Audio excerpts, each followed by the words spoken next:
오늘은 배달의 민족은 배달하지 않는다라는 책을 참고해서 한국의 문화로 자리 잡고 있는 배달 산업에 대해 이야기하려고 합니다. 우버이츠는 2019년 10월 14일 사업을 시작한 지 2년 만에 한국에서 철수했습니다. 서울과 인천 일부 지역에서 서비스가 이루어졌는데 사람들이 배달의 민족과 요기요를 많이 이용하기 때문에 우버이츠를 모르는 사람이 많았다고 합니다. 세계적으로 유명한 우버의 브랜드를 차용한 우버이츠의 한국 시장 철수는 한국의 배달 시장이 얼마나 강력한지 보여주는 상징적인 일로 비춰집니다. 우선 이 책은 라이더의 입장에서 플랫폼 회사를 통한 배달 산업의 부당한 정보들을 알려주고 있습니다. 우버이츠의 라이더가 되려면 어플에 본인 정보를 등록하는 것만으로도 배달기사로 일할 수 있다고 하는데 입사를 어플리케이션을 통해 진행하는데 그야말로 디지털 플랫폼 회사를 전적으로 보여주고 있습니다. 우버이츠 기사로 최종 등록하기 위해서는 강남에 있는 센터를 방문해서 10분가량의 교육을 받아야 한다고 합니다. 그럼 우버이츠의 배달 가방을 무료로 받고 배달 일을 시작할 수 있다고 합니다. 우버이츠는 라이더의 노동을 독려하기 위해서 하루에 배달을 5개를 하면 3,000원, 10개는 5,000원, 15개는 7,000원, 이렇게 많이 하면 많이 할수록 보너스를 주는 제도를 운영했다고 합니다. 그리고 비가 오는 날에는 우천 할증 프로모션, 그리고 특정 시간이나 특정 지역의 라이더 수가 모자라면 1.5배 프로모션 등을 활용해서 플랫폼의 우월적인 지위를 보여주었다고 합니다. 플랫폼은 서비스 수요자와 공급자를 연결해주는 역할을 합니다. 근데 각각의 정보는 플랫폼 회사만 가지고 있습니다. 소비자는 우버이츠에 얼마를 내고 주문하는지, 음식점 사장님은 우버이츠에 수수료를 얼마나 지불하는지, 그리고 라이더는 우버이츠로부터 얼마를 받는지 정확히 알 수가 없습니다. 서로 협상을 통해 자연스럽게 시장 가격을 만드는 것이 아니라 플랫폼 회사가 정보 독점을 바탕으로 일방적으로 가격을 결정하고 있습니다. 라이더들은 개별적으로 일하기 때문에 뭉쳐서 목소리를 내기가 힘든 현실입니다.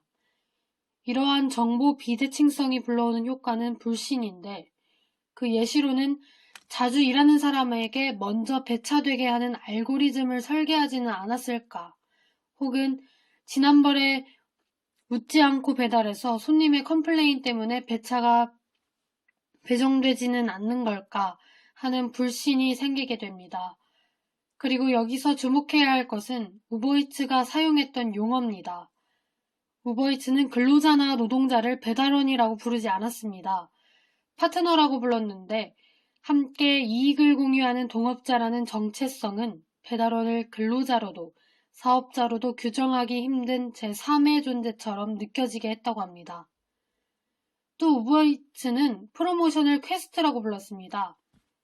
퀘스트란 온라인 게임에서 이용자가 수행해야 하는 임무를 말하는데 이러한 용어들이 자기가 하는 일을 진지한 직업으로 받아들이는 것을 방해하게 했다고 합니다. 하지만 우버이츠가 시사하는 바도 있습니다. 전투콜이 아니기 때문에 배달 단가를 높게 측정해서 위험을 무릅쓰고 신호를 위반하는 문제들을 해결하고자 했습니다. 높은 배달 단가와 배차 제한이 라이더와 손님, 그리고 음식점 사장님 모두 윈윈할 수 있는 이상적인 배달 생태계를 만들고자 한 것이었습니다. 근데 이 생태계를 유지하려면 당연히 떠오르는 것이 돈입니다. 이 유지 비용이 오롯이 손님의 몫으로 돌아가는데 초기에 우버이츠는 손님들을 끌어모으기 위해 무료 배송 마케팅을 실시했습니다. 하지만 이후에 손님으로부터 배달료를 받자 콜이 급격하게 줄었고 그로 인해 유료 배달료 도입을 몇 차례 연기하게 됐습니다. 우버이츠에 익숙한 외국인들은 사용 경험 때문에 우버이츠를 사용하겠지만 한국 소비자들은 우버이츠를 사용하지 않아도 다른 배달 플랫폼들이 많기 때문에 굳이 비싼 돈을 내며 선택할 이유가 없었던 겁니다. 게다가 한국의 배달 플랫폼 회사들은 라이더를 근로기준법의 책임과 의무를 다하지 않아도 되는 위탁 계약자로 계약합니다. 그렇게 책임져야 할 비용을 할인받으며 안정적인 배달 서비스를 제공하고 있었기 때문에 우버이츠의 프로모션과 알고리즘만으로는 이길 수가 없었습니다. 이후로 우버이츠를 모방한 쿠팡이츠가 또 등장합니다. 이 책은 한국 플랫폼 회사의 부당했던 근로계약들과 배달업계의 성장 배경 등을 접할 수 있습니다.